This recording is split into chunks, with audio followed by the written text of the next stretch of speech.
अस्सलाम वालेकुम, मेरा नाम मोहम्मद शुएब है और आप देख रहे हैं शेबी बिटकॉइन यूट्यूब चैनल। आज के दिन का टॉपिक हमारे कोर्स के हवाले से है। अगर आपको नहीं मालूम तो मैं आपको बता दूं कि हमने एक कोर्स लॉन्च किया है, जिसमें हम आपको बिगिनर टू एक्सपर्ट बना रहे हैं क्रिप्टो ट्रेडिंग में, जिसमें आप अपने बिहाफ पर इन्वेस्टमेंट कर सकेंगे किसी भी टोकन का फंडामेंटल टेक्निकल एनालिसिस करके। और उसके साथ-साथ मैं आपको ऐसी वैल्यूएबल वेबसाइट बताऊँगा जो 3-4 साल में मुझे पता लगी। उनका यूज़ केस बहुत ही ज़्यादा स्ट्रॉन्ग है और सारा डेटा आपको एक ही वेबसाइट पर मिल जाएगा। ये सारी चीज़ें मैं आपके साथ डिस्कस करने वाला हूँ आने वाले कोर्स में, ठीक है? तो अब जो है हम कल के दिन हमने डिस्कस किया था पैटर्न को, जिसमें हमने double top, double bottom discuss किया था, हेड एंड शोल्डर का इन्वर्स और सही वाला वर्ज़न जो है वो भी डिस्कस किया था। साथ में हमने ट्रायंगल्स को डिस्कस किया था, उसके अलावा हमने बुल फ्लैग और बेयर फ्लैग को भी डिस्कस किया था। तो आप जो है उम्मीद है कि आपने वो वीडियोज़ देखी होंगी। अगर आप वीडियोज़ देखते हैं तो कमेंट किया करें कि आपको वीडियो में क्या पसंद आया? यह वीडियो किस तरह से होनी चाहिए, यह वीडियो बहुत अच्छी बन रही है, यह वीडियो बहुत अच्छी नहीं बन रही, जैसा आपका रिस्पॉन्स है वीडियो के मुतालिक, वो आप दिया करें। इससे क्या होगा कि मुझे भी समझ आएगी कि मैं कौन-सी चीज़ है जिसमें कमी है, वो मैं जो है पूरी करूँगा और कौन-सी ऐसी चीज़ें हैं जिनको तब्दील करना है, तो वो सारी चीज़ें हम प्रॉपर उनको एडजस्ट करके कोर्स को आगे लेके चलेंगे। तो आज का जो टॉपिक है वो है सपोर्ट और रेजिस्टेंस और ट्रेंड लाइन, कि सपोर्ट और रेजिस्टेंस क्या होती है और ट्रेंड लाइन क्या होती है और किस तरह से हम इसमें इन्वेस्टमेंट या ट्रेडिंग कर सकते हैं। और साथ में एक अहम चीज़ ये कि इस जगह अब मैं आपको इसमें पैटर्न भी दिखाऊंगा और पैटर्न के साथ साथ मैं आपको कैंडल्स का भी बताऊंगा कि कौन सी कैंडल्स किस तरह से मूव कर रही है और कहाँ सपोर्ट या रेजिस्टेंस पर किस तरह से हमें एक प्रेशर बनता हुआ नज़र आ रहा है, ताकि आप सारी चीज़ों को एक साथ कंबाइन करके फिर जो है एक डिसीजन ले सकें, ठीक है? तो अब आप जो है यहाँ पर फ़ोकस करें चार्ट पर और कोई भी स्पेसिफिक एरिया जहाँ से प्राइस बार-बार बाउंस करे या फिर जहाँ से बार-बार रिजेक्ट हो, तो उसको हम एक डिमांड या सप्लाई एरिया या सपोर्ट या रेजिस्टेंस कंसीडर करते हैं। जैसे यहाँ पर ये पूरा ज़ोन है। यहाँ पर क्या हो रहा है कि प्राइस आ रही है इस एरिया पर, फिर से ऊपर जा रही है, फिर नीचे आई, फिर ऊपर जा रही है। अब यहाँ पर क्या बन रहा है डाउन साइड पर, अगर आपको याद हो मैंने आपको समझाया था, यहाँ पर डबल बॉटम वाले पैटर्न बन रहे हैं। यहाँ पर देखिए 1 बॉटम, 2 बॉटम, फिर ये तीसरा बॉटम। तो इसको हम ट्रिपल बॉटम कहेंगे। ठीक है, ये ट्रिपल बॉटम भी एक किस्म का इस तरह का मतलब पैटर्न होता है कि यहाँ पर हम इसका स्पेसिफिक जो एरिया है उसको मेंशन करेंगे, ठीक है? फिर यहाँ से जब इसका ब्रेकआउट होगा तो हम इसको देखेंगे कि यहाँ से प्राइस इस रेंज में इतना, इसका जो वोलेटिलिटी एरिया था, तो अब यहाँ तक हम इसको टारगेट कर सकते हैं 5%। और ये इसके अकॉर्डिंग अगर हम टारगेट लेते तो ये टारगेट इसने अपना अचीव किया है, ठीक है? ये तो एक चीज़ हो गई। यानी मैंने आपको ये चीज़ समझा दी कि यहाँ पर ये जो है एक सपोर्ट एरिया, रेजिस्टेंस एरिया था। ये वाली देखें, ये नीचे सपोर्ट है जहाँ से प्राइस ने बार-बार बाउंस किया। ये ऊपर वाली को हम रेजिस्टेंस कहेंगे जहाँ से प्राइस सेल हुई।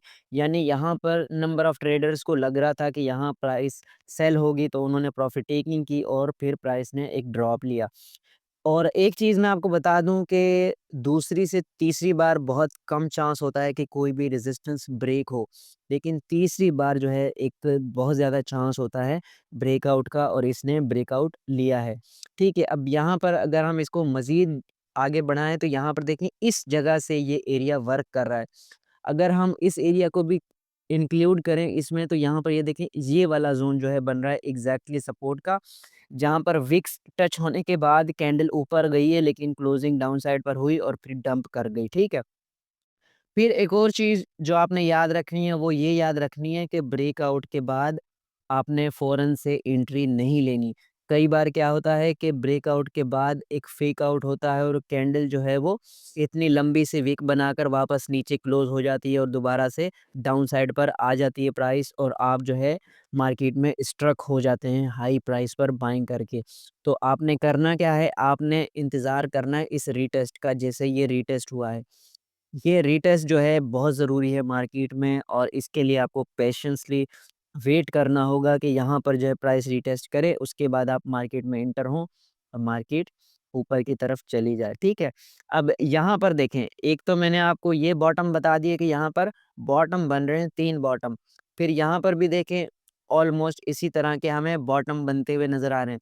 गो कि इनका अपसाइड का एरिया मैच नहीं कर रहा, लेकिन डाउन साइड पर देखें तो इसी स्पेसिफिक एरिया से बार-बार प्राइस ने एक बाउंस लिया है अच्छा, और उसके बाद प्राइस पंप करती रही है।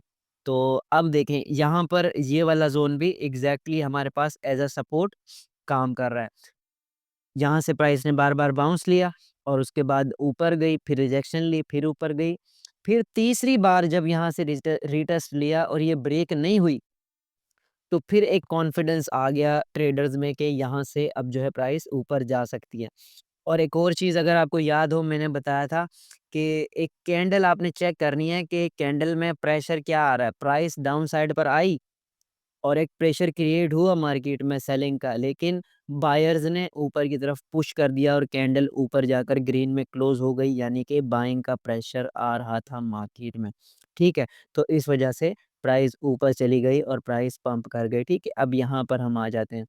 तो अब इस जगह देखें, यहाँ पर ये वाला एरिया अब हमारा सपोर्ट बन चुका है, और जैसे मैंने कहा, ये प्रीवियस एरिया था, रिजेक्शन एरिया था। यहाँ पर देखें, जब पहले प्राइस इससे नीचे ट्रेड कर रही थी, तो यहाँ पर एक सेलिंग हमें देखने को मिली, ठीक है?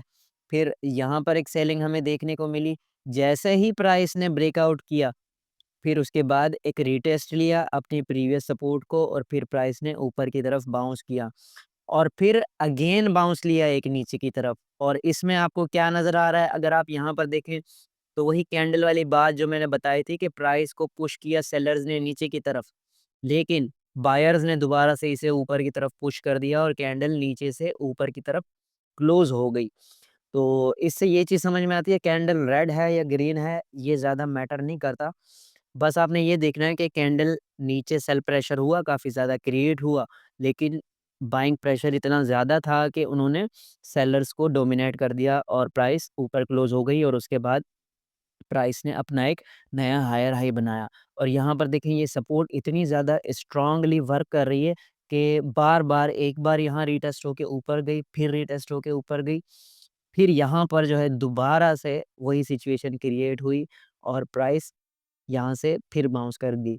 ये जो लंबी-लंबी विक्स हैं, इनका लिक्विडिटी से ताल्लुक है, और इसके बारे में भी हम बात करेंगे अपनी नेक्स्ट वीडियो में।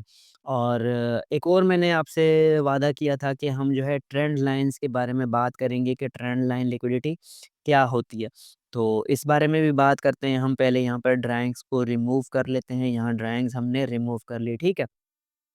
अब यहाँ पर एक ट्रेंड लाइन हम चूज़ करते हैं, यहाँ से हमने ट्रेंड लाइन ली, और ये जो है, ये हमारे पास, हम इस तरह से ट्रेंड लाइन बनाते हैं। अब यहाँ पर देखें, प्राइस जब भी इस ट्रेंड लाइन को रीटेस्ट कर रही है, ऊपर जा रही है, इसको रीटेस्ट कर रही है, फिर ऊपर जा रही है। यहाँ पर जो है ब्रेकडाउन हो गया इस ट्रेंड लाइन का, यानी इतना ज़्यादा ट्रेंड लाइन ने इसको रिस्पेक्ट किया, लेकिन यहाँ पर डिसरिस्पेक्ट हुई और उसके बाद प्राइस ने डाउनफॉल किया। फिर वही सेम चीज़ मार्केट ने उस एरिया को रीटेस्ट किया है। यहाँ पर देखें, ट्रेंड लाइन ब्रेक हुई, रीटेस्ट किया, उसके बाद कंसोलिडेशन, फिर ऊपर की तरफ इसलिए गई कि शायद बायर्स ने इसको पुश किया कि हम इस ट्रेंड लाइन को ब्रेक कर दें।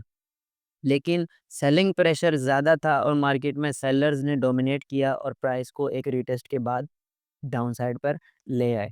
तो अब मार्केट में क्या होगा और किस तरह से मार्केट काम करेगी? जैसे अब ये करंट, ये इथेरियम का चार्ट है, इथेरियम टोकन का नाम है, और यहाँ पर देखिए इसकी $3,400 की प्राइस चल रही है, और अब जो है 4 घंटे का ये टाइम फ्रेम है। अच्छा, टाइम फ्रेम का मैंने आपसे डिस्कस नहीं किया। यहाँ पर अगर आप ट्रेडिंग व्यू पर जाएँगे, तो यहाँ पर फ्री वर्ज़न में 1 मिनट से लेकर 1 घंटा, 4 घंटा, 3 घंटा, उसके बाद डेली, वीकली, मंथली, ये सारे टाइम फ्रेम आपको दस्तयाब होते हैं। अगर आपने शॉर्ट टर्म में ट्रेड करनी है, जो मैं आपको रिकमेंड नहीं करूँगा, क्योंकि बिगिनर के लिए शॉर्ट टर्म ट्रेडिंग ज़्यादा रिस्की हो सकती है। तो आपने डेली के टाइम फ्रेम में चार्ट को ओपन करना है, ताकि आपके सामने काफ़ी ज़्यादा क्लियर सिचुएशन हो मार्केट की कि मार्केट क्या कर रही है। अब यहाँ पर देखें डेली के टाइम फ्रेम में मैं आपको दिखाता हूँ, ये वाली जो हमारे पास एक रेजिस्टेंस बन रही है स्ट्रॉन्ग, ये एरिया। इथेरियम की प्राइस को इस एरिया से रिजेक्शन मिलेगी बहुत ज़्यादा। यहाँ पर देखें,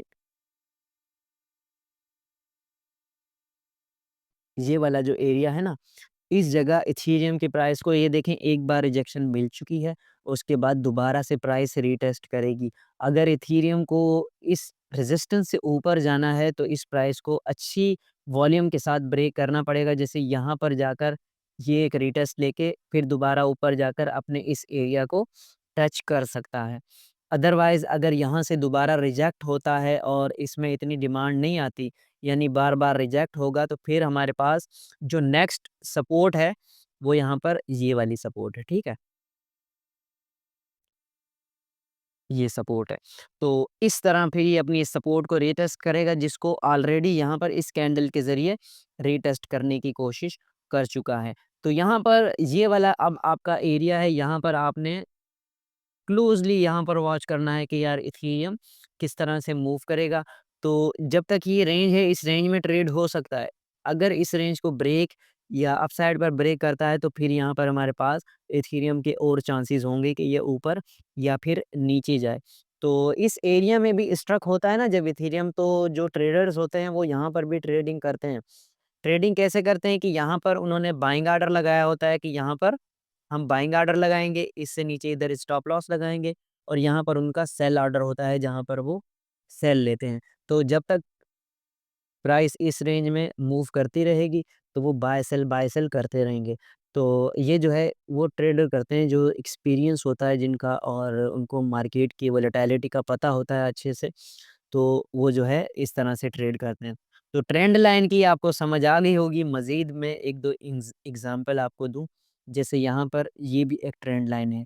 यहाँ पर ट्रेंड लाइन बार-बार ट्रेंड लाइन को प्राइस रिटेस्ट कर रही थी और ऊपर जा रही थी और ऊपर जा रही थी। फिर क्या हुआ कि यहाँ पर जो है एक जैसे ना कोई भी सपोर्ट है अगर वो बार-बार रिटेस्ट हो रही है और वो ब्रेक नहीं हो रही, तो वहाँ पर एक कॉन्फिडेंस बिल्ड हो जाता है कि अब ये सपोर्ट ब्रेक नहीं होने वाली, डिमांड अच्छी खासी है, तो वहाँ से प्राइस अच्छा खासा पंप लेती है। तो यहाँ पर प्राइस ने बहुत ज़्यादा स्ट्रगल किया इस एरिया में और उसके बाद जो है प्राइस ऊपर की तरफ अच्छा खासा पंप कर गई। ये देखिए, ये रेंज बन रही थी इथेरियम की जहाँ पर इथेरियम ने अच्छा खासा कंसोलिडेशन किया और उसके बाद ऊपर अच्छा खासा पंप किया। अब ये जो है, ये मुझे ऐसा लग रहा है कि ये इसका जो है ना अब एक लोअर हाई क्रिएट हो रहा है, हायर हाई के बाद यहाँ से इथेरियम दोबारा एक नया हाई बना सकता है। तो उम्मीद है कि आज की वीडियो भी आपको समझ आ गई होगी और आज आपके लिए मैं एक होमवर्क दे रहा हूँ कि आप जो है ना किसी भी कॉइन का एक चार्ट उठाएँ, ट्रेडिंग व्यू पे आप जो है इंस्टॉल करें ट्रेडिंग व्यू और उसमें से कोई भी स्पेसिफिक चार्ट उठाएँ और उस चार्ट को जो है चेक करें, उसमें सपोर्ट और रेजिस्टेंस मार्क करें कि सपोर्ट कहाँ पर है, रेजिस्टेंस कहाँ पर है और वो मार्क करके मैं आपको जो है या तो डिस्क्रिप्शन में आपको लिंक मिल जाएगा या कमेंट्स में आपको लिंक मिल जाएगा। उस लिंक पे आपने क्लिक करना है तो आप व्हाट्सएप ग्रुप में पहुँच जाएँगे। आपको व्हाट्सएप ग्रुप में मुझे सपोर्ट और रेजिस्टेंस जो है मार्क करके मुझे भेजनी है, तो मैं देखूँगा और इससे मुझे खुशी होगी और आपकी लर्निंग होगी। तो ये आज की वीडियो थी, उम्मीद है कि आज की वीडियो आपके लिए इन्फॉर्मेटिव रही होगी। मिलते हैं अपनी नेक्स्ट वीडियो में। अल्लाह हाफ़िज़।